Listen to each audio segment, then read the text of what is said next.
que está lá em Provérbios, abre a sua Bíblia aí, em Provérbios,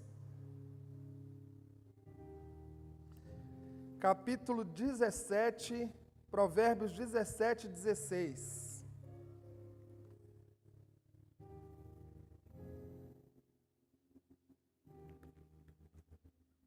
Provérbios 17, 16.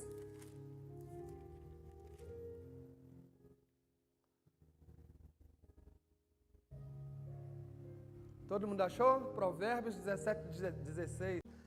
Provérbios 17, 16 diz assim: de que serviria o dinheiro na mão do tolo para comprar a sabedoria, se ele não tem o entendimento? De que serve o dinheiro na mão do tolo? Quem que é o tolo? Porque se você não busca o conhecimento, se você não busca a sabedoria, se você não busca estudar sobre isso daí, de que serve o dinheiro na sua mão? Ele vai embora. O dinheiro já voou da mão de alguém aí? Sim ou não? Da minha, várias vezes. Dinheiro na mão é vendaval, como se diz por aí, né? Dinheiro voa. Por quê? Por falta da mentalidade. E eu vou continuar falando sobre mentalidade hoje, só que eu vou dar 3 tapas de realidade hoje. 3 tapas de realidade. E eu já vou explicar. Vou falar um por um aqui e vou explicar. Número 1, primeiro tapa de realidade. Isso é a realidade atual, gente. Seu diploma universitário vale menos. Segundo, sua família é atrasada. Vou explicar, tá? Calma aí. Terceiro, você não vai se aposentar. Oxi. Já aposentaram? Já aposentou? Glória a Deus. E os que não, você não vai se aposentar. Primeira coisa, por que seu diploma vale menos? Gente, essa geração que nós vivemos hoje é a geração mais informada que tem no que diz respeito a curso superior, especialização. Né? Antigamente, uma família de 10 filhos, se um formasse na faculdade, era muito, sim ou não? Hoje em dia, uma família de 10 filhos, praticamente todos, se não estão, já fizeram ou estão se preparando para entrar na faculdade. Obviamente, cada um de vocês, as pessoas que você conhece, ou já fizeram uma universidade, uma faculdade, né? Ou estão fazendo, ou estão se preparando para entrar, certo?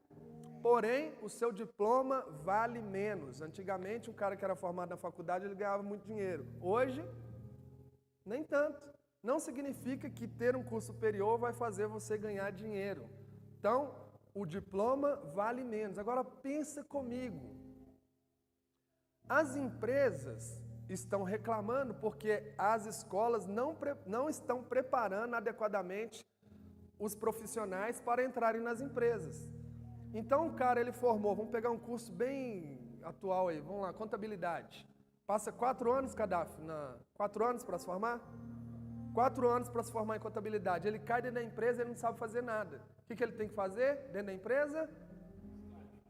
Estágio e treinamento. E aí, se ele quiser melhorar um pouquinho mais, ele tem que fazer uma especialização. E aí, o investimento que a pessoa tem para se formar, ele não é viável para o retorno que ele vai ter. Porque o cara se forma na faculdade, 4 anos, paga um absurdo. Vai pagar especialização, vai pagar o inglês, e o salário que ele vai receber não compensa o investimento. Entenderam? Estou falando errado aqui quando eu falei que o diploma vale menos? Primeiro tapa de realidade. A família atrasada. O que é uma família atrasada? Atrasada. Normalmente, as pessoas estão demorando mais para casar, e depois que casam, elas estão demorando mais para ter filhos. E aí, quando a pessoa pensa em ter filho, já é tarde demais biologicamente, ela vai, arruma um cachorrinho, um gato e tal. Não estou criticando, não. Por que a pessoa faz isso, gente? Demora mais para casar e demora mais a ter filho? Decisão financeira. Porque a pessoa talvez não está conseguindo nem pagar as próprias contas, então não vai arrumar mais filhos para não ter mais conta para pagar. Isso é muito comum, é decisão financeira. Segunda realidade. Agora a terceira não é nem um tapa, não. você não vai se aposentar. Sabe por que você não vai se aposentar? Porque o sistema de aposentadoria está falido, quebrado. Porque o cálculo que foi feito no passado para a aposentadoria, ele valia para o passado onde tinha 20 pessoas trabalhando para sustentar um aposentado. O tempo foi passando, teve uma explosão demográfica. Isso é no mundo inteiro, não é só no Brasil não, tá, gente? Então, explosão demográfica, 7 bilhões de pessoas no mundo. O sistema funciona assim, quem está trabalhando paga as pessoas que estão aposentadas, certo? As pessoas que estão aposentadas estão cada vez vivendo mais, então é mais tempo recebendo aposentadoria. O cálculo foi feito assim, era para as pessoas viver pouco mesmo, só que elas estão vivendo mais. E como tem mais gente se aposentando, hoje, 2018, são 10 pessoas trabalhando para sustentar um aposentado. 2018. Quando nós chegarmos em 2030, daqui 12 anos, a maioria de vocês não vai ter se aposentado ainda, serão 5 trabalhadores para um aposentado. Então, vocês estão entendendo a lógica do cálculo? A conta não vai fechar. Quando nós chegarmos em 2050, talvez você já vai estar pertinho de se aposentar, ou já terá se aposentado, provavelmente não. Serão 3 pessoas trabalhando para sustentar um aposentado. Hoje, gente, a conta não fecha. Tem um rombo na Previdência e nos planos privados para pagar os aposentados. Hoje a conta já não fecha mais. Daqui 10 anos é que ela não vai fechar mesmo. Todo o sistema de aposentadoria está quebrado. Pode pesquisar isso daí. Então, terceiro choque de realidade. Tapa com a luva do infinito. Você não vai se aposentar. Se chegar a se aposentar, vai ser lá com um salário de R$300 no máximo. Então, o que nós precisamos fazer hoje? A gente precisa ter uma inteligência financeira, ou uma mentalidade para saber lidar melhor com o dinheiro. Qual foi o versículo que eu li? De que vale o dinheiro na mão do tolo, se ele não sabe usar? De que vale o dinheiro na mão de alguém que não tem sabedoria para usá-lo? Vai acontecer o que eu falei na semana passada, o cara ganhou uma bolada lá na loteria, daqui a 5 anos ele está com dívidas maiores do que ele tinha hoje. Então, se a gente não tem conhecimento, não tem a mentalidade para saber lidar com o dinheiro, hoje, o dinheiro vai embora. Segunda coisa, de que forma você se identifica com a pobreza ou de que forma você se identifica com a riqueza? Vou melhorar a pergunta. Você é pobre ou rico? Você é rico ou pobre? Pobre? Tem um cara que falava o seguinte, ó, você sabe que eu sou rico, temporariamente sem dinheiro, mas eu sou rico.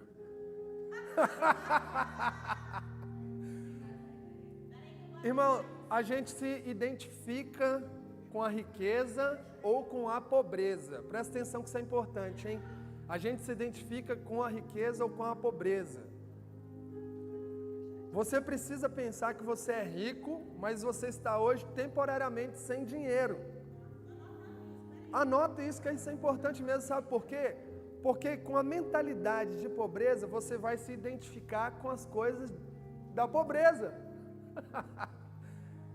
Sim ou não? Perguntei na semana passada, quem andou hoje, essa semana aí de helicóptero? Foi trabalhar de helicóptero? Tomou café no Starbucks hoje, em plena quarta-feira? É a mentalidade que a gente tem de identificação com a riqueza ou com a pobreza que vai fazer a gente tomar caminhos na nossa vida de riqueza ou de pobreza. Vou explicar melhor isso daí.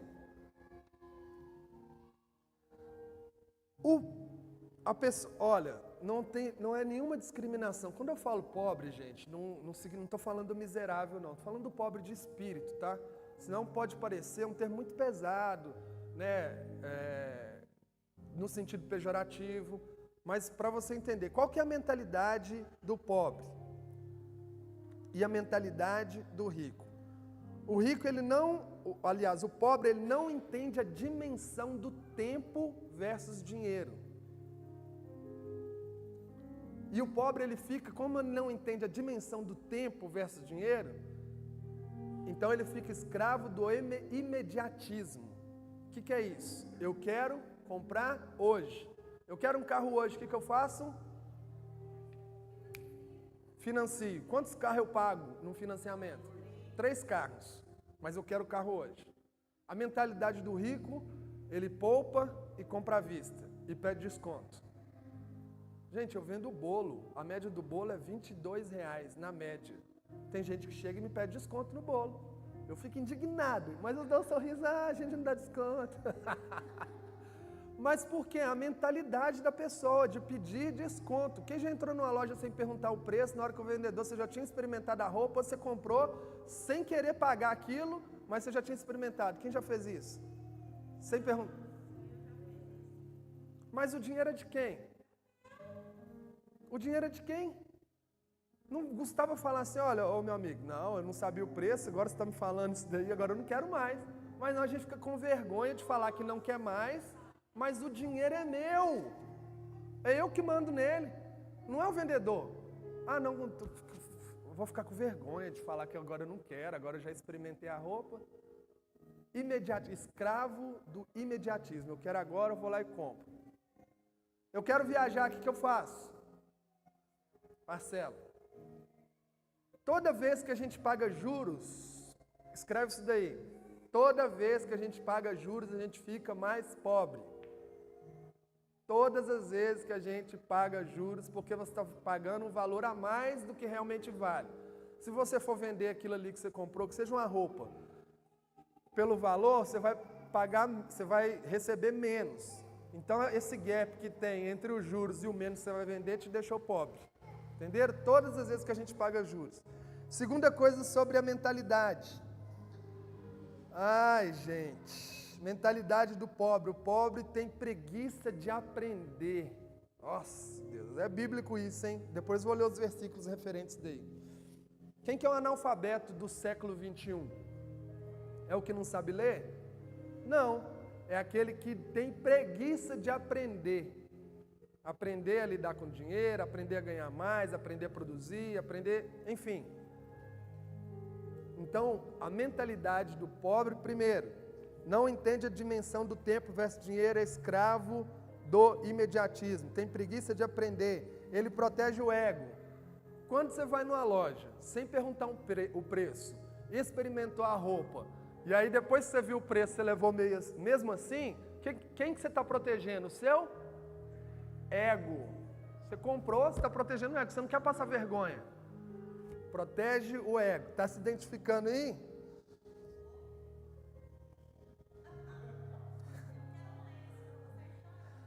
Rico, mentalidade do rico. Ele entende a dimensão do tempo. Quando ele entende a dimensão do tempo, ele ganha uma moeda hoje, ele poupa, ele ganha a segunda moeda amanhã, ele tira a parte lá para as despesas e poupa, até ele ter o dinheiro necessário para comprar o bem. Ele vai lá e fala, eu vou pagar em dinheiro, eu quero desconto. Ele manda na situação, ele controla a situação. Ele entende a dimensão do tempo versus dinheiro. Segunda, sabe usar as frustrações, as dificuldades. Gente, ter a dimensão do tempo, não ser escravo do imediatismo. Eu quero agora, mas agora não dá para pagar. Então eu preciso esperar até eu ter a condição de pagar. Se eu não posso, eu não compro. Entenda a dimensão do tempo. Aí você pensa assim, mas eu já estou velho, eu estou com mais de 30 anos, eu queria tanto fazer uma viagem. Mas se você viajar hoje, com 30 anos, você fizer uma viagem internacional, você vai fazer uma viagem na sua vida e acabou, nunca mais viaja, vai ficar o resto da vida pagando. Agora, se esperar, sei lá, 5, 7 anos para fazer, poupando dinheiro, talvez pode fazer 4, 5 viagens, conhecer 6, 7 países com 40 anos. É entender a dimensão do tempo. Importante isso daí. Segunda coisa, mentalidade do rico. Falei que o pobre tem preguiça de aprender, analfabeto do século 21, que não quer aprender. O rico é curioso, ele quer descobrir, ele quer ir lá, entender como é que funciona, quer pesquisar, usa as frustrações para poder crescer, usa as dificuldades para poder crescer, é corajoso. E outra, ele sabe que o investimento viabiliza sonhos. O investimento viabiliza sonhos. Quem fez algum investimento aí financeiro no último ano? Opa, parabéns! Investimento, pôr dinheiro na poupança, pôr dinheiro na Tesouro Direto, comprar ações, comprar terreno, comprar uma casa para alugar. Ninguém fez investimento financeiro? Cada fez. Ó, vai longe esse garoto aí. Um investimento viabiliza sonhos. Ricardo, como que eu vou fazer investimento se eu estou devendo? Eu queria falar disso em outra aula, mas vou só uma introduçãozinha. Quando você pega seu salário, a primeira coisa que você tem que tirar deles, pegou R$1.000 de salário, primeira coisa, segunda coisa, o dízimo é facinho, né? Na igreja perguntar isso é facinho, facinho de responder. Primeira coisa do salário, gente, dízimo, tem certeza disso? Depois nós vamos falar disso, tá certo, disso. Segunda coisa,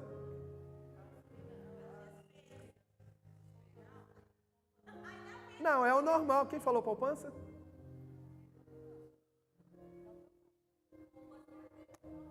Por que a poupança?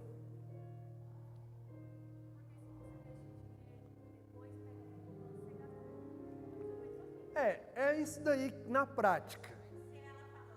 Ela falou assim que se você não põe o dinheiro na poupança, você gasta ele. Na prática acontece isso aí mesmo, mas se você entender isso daqui, gente, primeira coisa, você tira o dízimo, a segunda coisa, você se paga. Você trabalhou, você se paga. Antes de pagar as contas, você paga você mesmo, porque é o fruto do seu trabalho. Quando você pega o seu dinheiro na mão, você trabalhou, você suou, lá no Éden já falava lá, né? Do suor do teu rosto comerá o teu pão. Você suou por aquilo dali, então você tira. Ah, mas só deu para tirar R$10. Beleza, você tira os R$10 esse mês. Só que quando você coloca o dinheiro lá no cofrinho ou na poupança, você sabe que você tem dinheiro na poupança. Sua mentalidade muda. Pensa na mentalidade, não no valor que tem lá. O valor é pequeno, mas a sua mentalidade com relação ao dinheiro está mudando, a sua mentalidade está mudando. Lembra que eu falei, nós precisamos mudar, e eu vou dar o caminho para mudar essa mentalidade, já. Nós precisamos mudar a nossa mentalidade com relação ao uso do dinheiro. Então, se eu estou me pagando, pensa no prazer pessoal de se pagar. Poxa, eu ralei tanto por isso daqui, agora eu vou me pagar porque eu trabalhei por os R$10 lá. Só que esse mês foi 10. Mês que vem já é 20. Aí juntou 30, aí passou 3 meses. Aquele 30 que tinha lá e virou 33. E as coisas vão evoluindo. Eu vou indicar um livro para vocês. O melhor livro que eu já li de educação financeira, disparado. Eu já li muitos livros sobre isso daí. Livro fininho assim, chama O Homem Mais Rico da Babilônia. Livro secular, cheio de princípio bíblico. Quando eu falo que o mundo usa melhor do que a gente, é porque eu já vi isso. Um livro secular, quando você lê, você fica assustado. Você fala assim, poxa, eu já li tanto isso aí em Provérbios, mas não entrou na minha cabeça. O Homem Mais Rico da Babilônia. 5 regras do ouro. Se você não conhece as 5 regras do ouro, significa que você não está usando elas. E se você não está usando essas 5 regras, provavelmente você está endividado. E eu nem conheço a sua vida. Mas depois que você entender as 5 regras do ouro, está lá nesse livro, O Homem Mais Rico da Babilônia, você vai entender do que eu estou falando.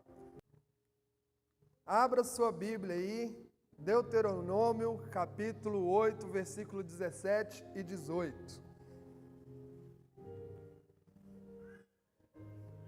Deuteronômio, capítulo 8, 17 e 18.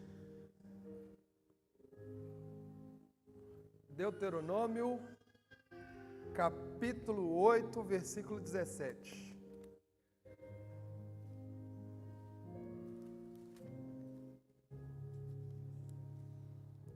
Oito, 17. Posso ler?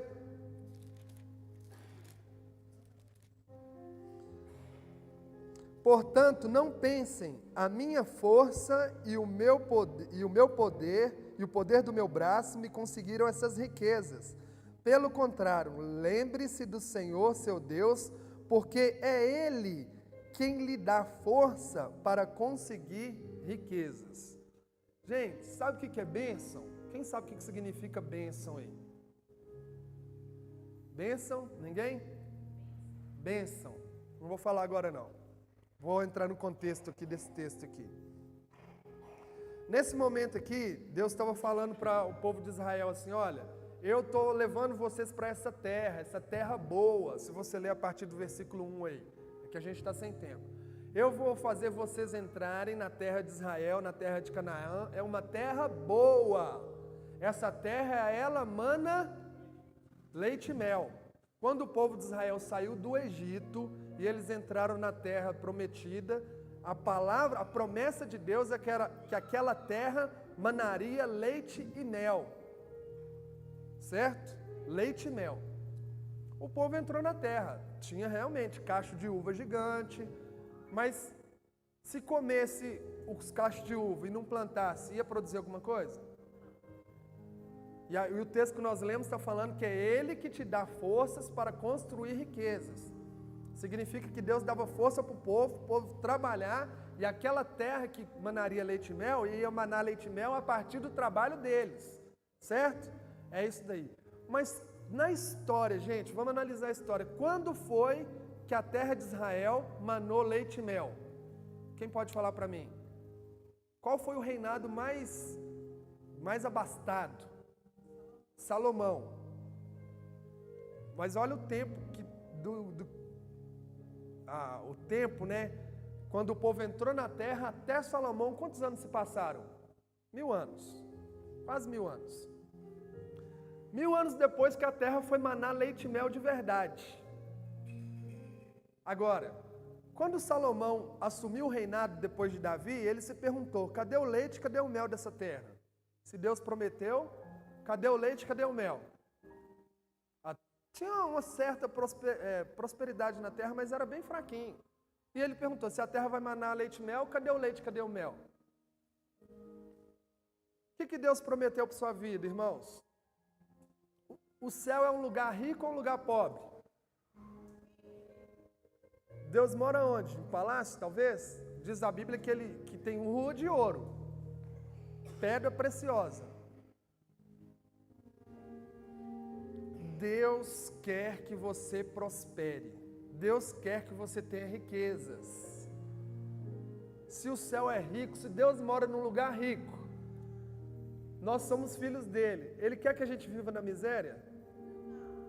Você crê nisso? Se Deus está lá no luxo, lá deve estar na rede agora, deitado, olhando na praia, talvez, sei lá. Onde que está? Agora vamos voltar para o leite e mel. Então, vocês entendem que Deus quer que a gente prospere? Você crê nisso? Então, cadê o leite, cadê o mel na nossa vida? Cadê o leite, cadê o mel? Salomão, ele fez essa pergunta, cadê o leite, cadê o mel dessa terra? Sabe o que ele fez, gente? Eu acho isso incrível. Israel, é que eu, não pus lá, mas no mapa, você pegar lá Israel, ela tem fronteira com alguns países, né? Jordânia hoje, Egito, Síria, tem fronteira com vários países. E todos esses países que fazem fronteira com Israel, só Israel que é banhada pelo mar. Se esses países quiserem acessar o mar para vender para outros países da Europa, o que eles têm que fazer? Passar por onde? Por dentro, certo? Salomão percebeu isso daí. O que ele fez? E eles tinham que passar por lá. Era a rota, por exemplo, do Egito até o Líbano, tinha que passar por Israel. Só que aquele trajeto no deserto era alvo de muitos roubos. O O cara estava com a carga lá de ouro, ou de cedro do Líbano, que a Bíblia fala, né? Que era caríssimo. Ou sei lá, qualquer carga que seja, para vender para um outro país, para uma outra nação. Chegava à noite, o salteador ia lá e roubava a carga. O que Salomão percebeu isso daí? O que ele fez? Algumas coisas. Primeiro, ele construiu cidades armazéns. Era cidade com guarda, era uma cidade cercada que servia de armazém. Várias cidades em todo o país. Quem saía do Egito e ia para o Líbano, ou quem ia do Líbano para o Egito, passava em Israel, parava lá na cidade de armazém, armazenava a carga, era protegida, tinha guarda. O que ele tinha que fazer? Quem estava passando por lá fazia o quê? Para Salomão? Pagava pedágio. O cara inventou a praça de pedágio. Quem acha que essa praça da Castelo de pedágio vai falir algum dia? Era a mesma coisa. O cara saía do Egito, parava lá em Israel, dormia lá no armazém, tal, pagava o pedágio e ia embora todo dia, pagando pedágio. E era pesado o pedágio. E ele falou, esse monte de nação aqui, que não tem fronteira, não é banhado pelo mar. Vou construir um porto. Construir um porto lá na cidade de Jope. Uma frota de navio. Quem quer usar meu navio? Eu quero. O que ele tem que fazer? Pagar. Rapidinho apareceu o leite e o mel da terra. A terra de Israel prosperou tanto, mas tanto que todos os reinos ficavam maravilhados. Tanto é que a rainha de Sabá, que era uma rainha de um outro reino, muito rico também, falou, vou ver o que esse cara está fazendo lá. Aí a rainha de Sabá já veio com expectativa alta de Salomão, que era coisa muito legal mesmo que ele fazia, e quando ela chegou, ela ficou encantada, porque era muito maior do que ela tinha ouvido falar. De tanto que a terra prosperou. Aí mandou leite e mel, aí ele construiu palácio, construiu o templo, disse que era tudo de ouro. Cadê o leite? Cadê o mel? Na minha e na sua vida. Meu, só precisa ter um estalo, meu. Se Deus quer que a gente prospere, como queria que Salomão prosperasse, que o povo de Israel prosperasse, a nossa terra hoje mana leite e mel, a gente só não sabe o que fazer. Por quê? Primeiro versículo que eu li, de que vale o dinheiro na mão do tolo? Deus nunca vai nos dar algo que a gente não consiga abraçar. Escreve isso daí. Deus nunca vai nos dar algo que a gente não consiga abraçar. Deus não vai colocar riquezas na mão do tolo. Deus não vai colocar a terra manando leite e mel na mão daquele que não sabe usar. Cadê o leite? Cadê o mel? O céu é um lugar rico. E sabe para que veio o reino de Deus? Para ensinar a gente a viver aqui como se a gente estivesse lá, assim na terra como nos... Por isso que eu estava empolgado para falar disso hoje. A gente vive aqui na terra, gente, como se a gente estivesse vivendo lá. Se o céu é um lugar rico, agora a gente tem um outro tipo de mentalidade. A nossa mentalidade é de miséria, é de dever, a conta tem que estar sempre no vermelho. Crença, gente, a gente tem que mudar as nossas crenças sobre dinheiro. Pega todos os versículos da Bíblia lá, eu separei um monte aqui, não dá nem tempo de ler sobre o que a Bíblia fala sobre dinheiro, e vai ler o que a Bíblia fala sobre o dinheiro, do perigo do dinheiro também. Falamos disso semana passada, eu não vou voltar no assunto não, mas fala sobre o perigo do dinheiro e de tudo, mas o que é importante você entender, que a nossa mentalidade tem que mudar com relação ao dinheiro. Vou fazer uma outra pergunta. Alguém quer prosperar, ganhar muito dinheiro? Não vou falar de prosperidade não. Alguém quer ganhar muito dinheiro aqui? Quer? Ótimo. Você não quer não? Quem que levantou? A senhora quer ganhar dinheiro? Por quê? É uma pergunta difícil de responder. Gente, essa pergunta que eu fiz ela é muito importante porque ela é até meio incômoda de responder, ela não é? A gente precisa, primeira coisa, vou dar 4 coisas para vocês aqui. Primeira coisa, defina o porquê você quer ganhar mais dinheiro. Porque a Bíblia já fala assim, tendo com que comer e com que vestir. Vamos ler isso. 1 Timóteo capítulo 6, versículo 6. 1 Timóteo capítulo 6. Vem, Timóteo.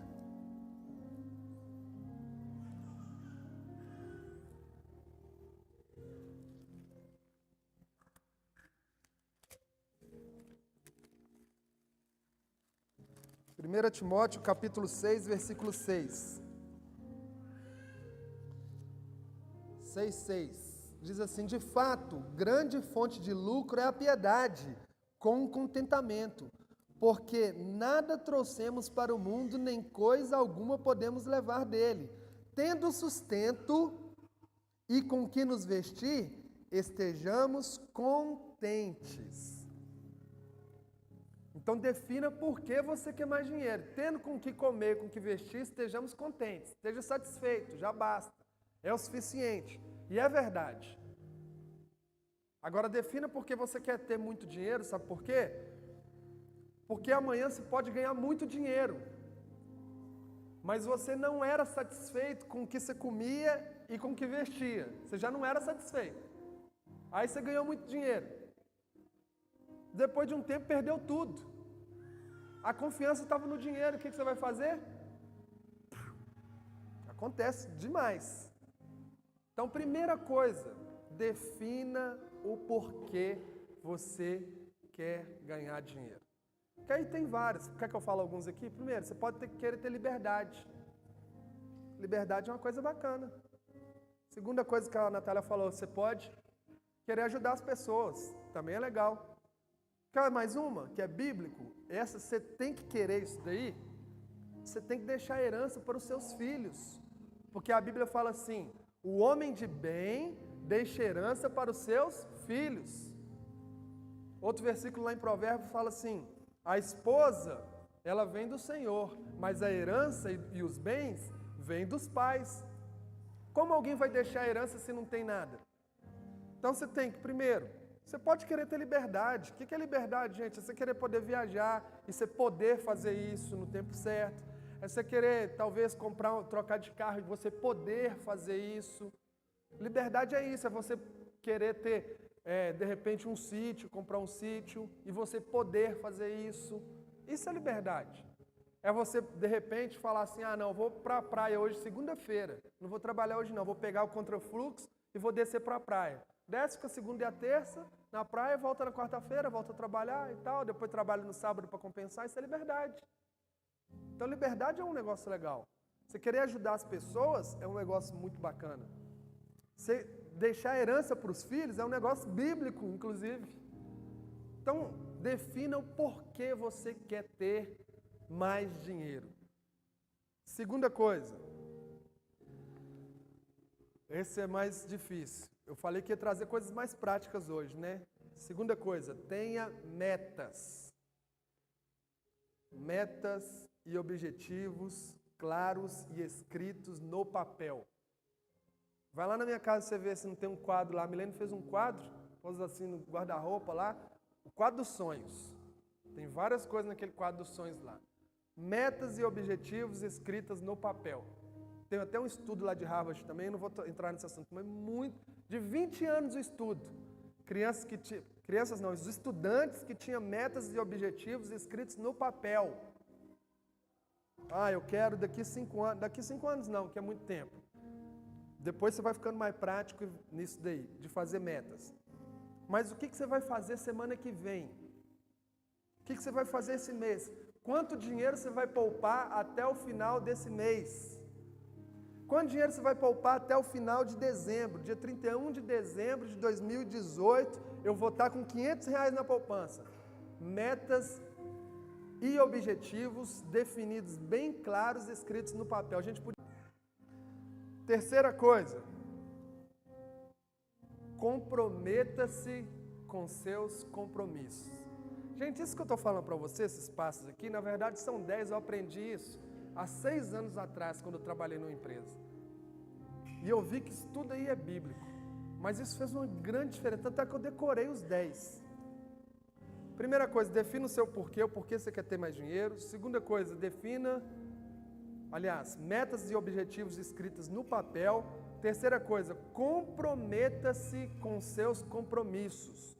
Então, se você se comprometeu a poupar R$90 por mês até dia 31 de dezembro, seja comprometido com isso.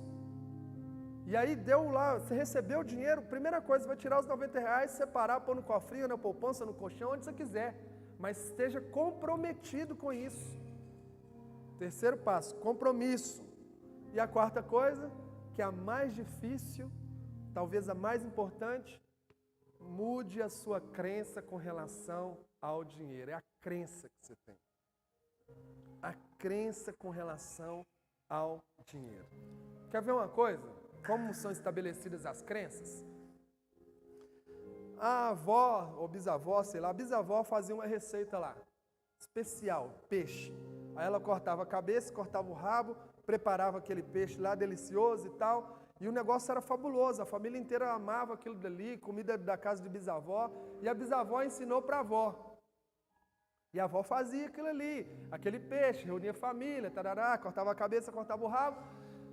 A avó ensinou para a mãe, e a mãe fazia, almoço de domingo, aquela coisa toda, e a mãe está lá ensinando para a filha dela. E aí a filha perguntou, mãe, mas por que corta a cabeça e corta o rabo? Ela falou, não sei, eu sempre fiz assim, eu aprendi assim, estou fazendo assim. Aí ela ficou encasquetada com isso, mas tem que usar a cabeça, poxa, o rabo também é gostoso, não tem nada de mal, vou preparar isso tudo aí. Ela, não, é assim que faz, tem que fazer assim. O dia que você for lá na casa da sua avó, você pergunta para ela. Tá bom, a avó ainda viva, a bisavó já tinha morrido, né? Mas a avó ainda era viva, então vai lá. Um dia foram lá na casa da avó, tal, a menina falou, avó, essa receita que minha mãe faz, ela corta a cabeça e corta o rabo, eu também estou aprendendo, estou fazendo assim. Mas eu queria usar a cabeça e o rabo. Por que corta a cabeça e o rabo? Ela falou, é porque a forma da bisavó era pequena e não cabia o peixe todo a cortar. Mas a mãe fazia sem saber nem porque a forma dela era grande. Aí ela cortava. As nossas crenças são assim também, gente. A gente não sabe nem porquê, mas a gente faz. Eu aprendi assim. Por que você está fazendo assim? Eu não sei, é assim. Por que eu tenho que viver uma vida medíocre? A Bíblia fala que nós somos filhos de Abraão. Abraão era rico demais. Gente, a crença. Como é que eu mudo as minhas crenças? Eu tenho que ir lá perguntar. Agora ele já morreu, então eu tenho que ir aqui, ó. É aqui que eu mudo as minhas crenças com relação ao dinheiro. É saber que o dinheiro não é a raiz de todos os males. É o amor ao dinheiro que é a raiz de todos os males. Pergunta para alguém assim, você gosta de dinheiro? Não, não gosto não, pelo amor de misericórdia. Qual que é o problema, gente? O dinheiro é uma ferramenta. Mas a gente tem aversão a ele, a gente não quer nem falar sobre dinheiro. Já vem esse papo de igreja, assunto de dinheiro, que não sei o que tem. 4 coisas. Primeiro, defina o porquê você quer ter dinheiro. Segundo, metas e objetivos escritos no papel. Terceiro, comprometa-se com seus compromissos. E quarto, mude a sua crença com relação ao dinheiro. Quem conhece a parábola dos talentos aí? Quem tem algum daqueles talentos lá? Você tem talento? Alguém tem talento aqui? De que a parábola do talento fala, gente? De dinheiro. Sabe que tem muita gente que prega isso daí, deu 10 talentos para um, 5 para outro, 2 para outro. Ou seja, o que tinha 10 talentos é que ele sabia tocar bateria, violão, sabia cantar e tocar flauta. Esse é o que tinha 10 talentos. Talento era dinheiro, Jesus estava falando de dinheiro. Vou te dar um outro número para você assustar aí. A Bíblia fala mais de dinheiro do que de salvação. E dinheiro é ruim. E é ruim falar de dinheiro. Jesus, 20% das coisas que ele ensinou foi sobre dinheiro. Inclusive a parábola dos talentos, ele está falando de dinheiro. Que ele deu 1.000 reais para um, 500 para outro e 100 para outro. E falou, agora vocês cuidam disso aí e faz multiplicar. A parábola dos talentos está ensinando um princípio bíblico de mordomia. O que é mordomia? Mordomia é eu saber utilizar, cuidar muito bem e administrar de uma coisa que não é minha. O mordomo, ele está lá na casa, ele cuida de tudo, impecavelmente. Em muitos casos reais, ele cuida melhor do que o dono. Esse é um bom mordomo. E a parábola dos talentos, ela fala de mordomia. Só que a parábola dos talentos, ela tem um detalhe muito interessante, que o que recebeu 10 talentos foi segundo as habilidades que ele tinha. O que recebeu 5 era segundo as habilidades que ele tinha. E o que recebeu 2 era segundo as habilidades que ele tinha. O que deu? Quais eram as habilidades do que tinha 10? Onde que ele conseguiu aquelas habilidades, gente? Ele não era diferente de nenhum dos 3. Ele conseguiu as habilidades se preparando. A Bíblia não fala isso daí, mas a Bíblia fala que todos nós somos iguais. Ele não tinha nada, aquele bendito que recebeu 10, ele não tinha nada diferente nem de mim nem de você. Assim como o Eike Batista, por exemplo, ele não tem nada de diferente nem de mim nem de você. Mas a mentalidade dele é diferente. O preparo dele é diferente. Estão entendendo onde que eu quero chegar, gente? Na quebra de paradigmas. Você entender por que tem que cortar a cabeça do peixe, sendo que a sua forma é grande? E a gente não precisa viver uma vida só de dívidas. Agora, tem técnicas para a gente sair das dívidas também. Tem técnica para a gente aprender a administrar melhor. Tudo isso tem técnica. Mas muito melhor do que a técnica é aquilo que a Bíblia fala. Porque está tudo aqui. Antes de estar nesses livros, tudo aí dos universitários. Está aqui. Para mim, caminhar para o encerramento. O que significa bênção? Aliás, quem é abençoado aqui? Você não é não? Quem são os abençoados? Abençoados. A gente tem um costume, e você sabe de onde que isso veio. Eu fazia muito isso, eu falava para minha mãe, bença mãe, bença pai, Deus te abençoe, meu filho. E na minha família era um negócio tão sério que eu pegava na mão de todos os meus tios e tias, beijava, bença tio, beijava. Alguém faz isso aqui ou é só lá em Minas? Aí, ó. Não era? Faz até hoje? Isso é bom, é um costume legal. Só que, de certa forma, perdeu o sentido do que significa bênção. Bênção parece um tchau. Tchau, Deus te abençoe. Parece um tchau. Mas bênção não é isso aí, não. Lembra da história de Jacó e Esaú? Jacó e Esaú, eles estavam... O Jacó estava disposto a mentir, a enganar para conseguir a bênção. E o Esaú que foi enganado, ele estava disposto a matar por causa da bênção. Porque bênção é um negócio muito sério. E aí quando ele chegou lá, o pai já tinha abençoado Jacó, por engano, mas ele já estava com a bênção. E aí ele ainda pergunta, pai, não sobrou uma bênção para mim? Porque bênção, irmãos, é um negócio muito sério. E o que significa bênção? Deixa eu pegar a Tainá aqui e falar que eu estou abençoando ela. Quando eu te abençoar, eu te abençoo, Tainá. Recebe? Então isso significa que eu estou autorizando você a prosperar. Bênção significa autorizado a prosperar. Então quando eu perguntei quem é abençoado, você levantou a mão? Significa que você está falando assim, eu sou autorizado, eu estou autorizado a prosperar. Glória a Deus!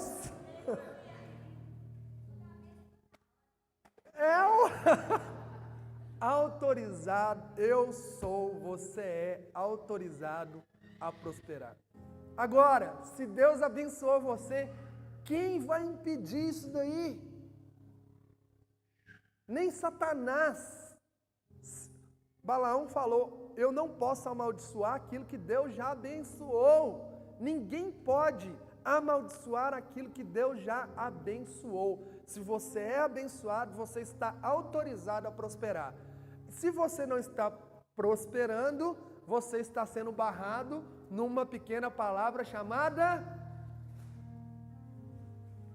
crença.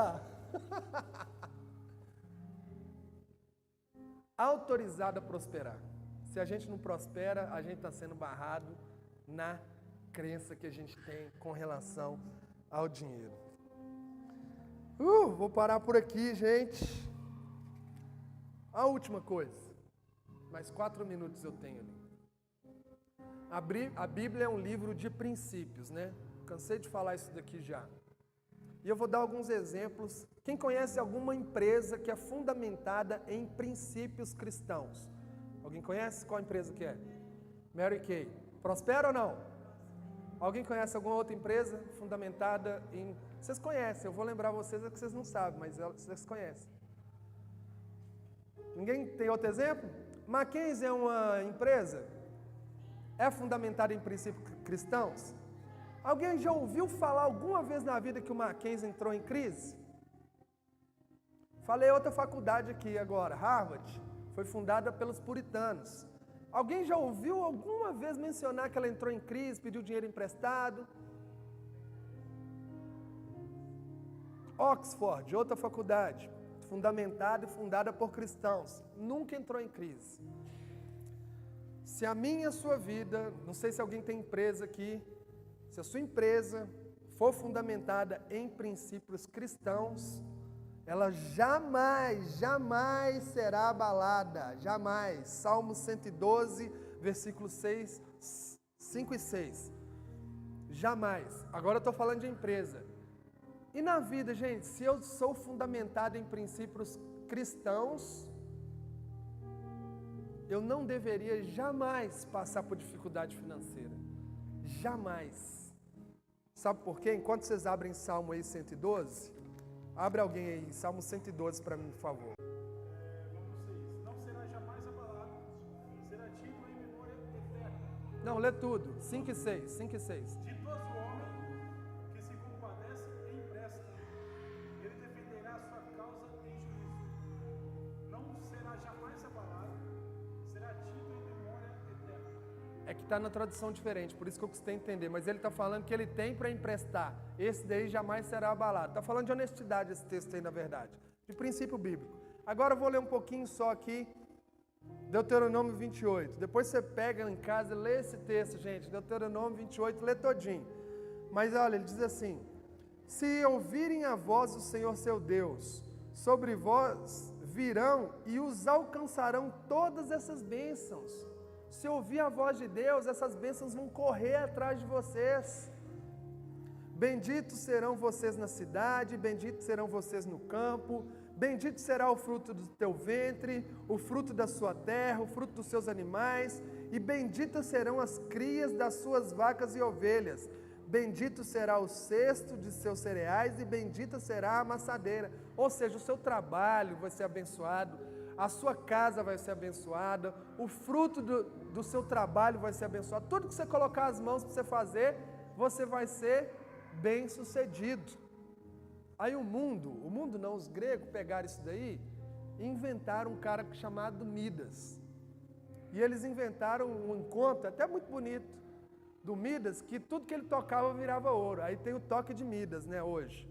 O toque de Midas é tudo que o cara põe a mão para fazer vira ouro, ou seja, tudo que ele põe a mão ele prospera. Mas isso é bíblico, eles inventaram um conto grego aí. José, no Egito, antes de ir para o Egito, ele estava na casa de Potifar. E Potifar olhou para ele e viu que tudo quanto ele fazia, ele era bem sucedido, porque ele estava autorizado a prosperar. Aí eu quero finalizar perguntando: cadê o leite? Cadê o mel na nossa vida? Se o céu é um lugar rico, se nós somos abençoados, se Deus, que é nosso Pai, mora em palácios, onde que Ele quer que a gente more? Cadê o leite? Cadê o mel? Busca sabedoria, meu irmão. Busca o entendimento. Procure saber o que a Bíblia fala sobre dinheiro, sobre prosperidade. Prosperidade é uma outra coisa que vai além do dinheiro. Depois nós vamos falar disso. Amém? Está autorizado a prosperar? Vamos vencer essas coisas. Amém? Vamos encerrar por aqui. Vamos ficar de pé.